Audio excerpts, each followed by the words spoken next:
El amor no solo son palabras que se dicen al azar, por un momento y sin pensar. Son esas otras cosas que se sienten sin hablar, al sonreír, al abrazar.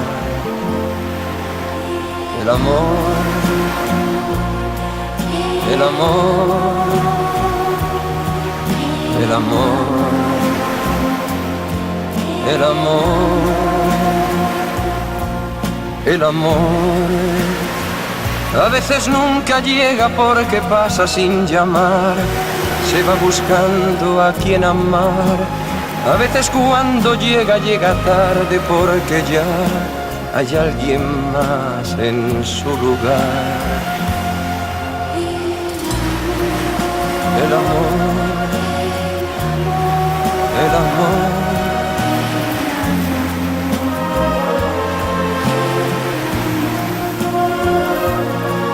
El amor no sabe de fronteras, de distancias ni lugar, no tiene edad, puede llegar, perdido entre la gente o arrullado en un cantar, por un reír, por un llorar.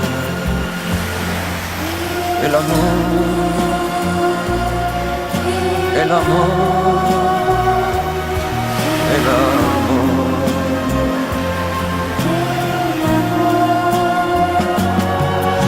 El amor es perdonarse todo sin reproches y olvidar para volver a comenzar. Es no decirse nada y en silencio caminar. Es ofrecer sin esperar. El amor, el amor,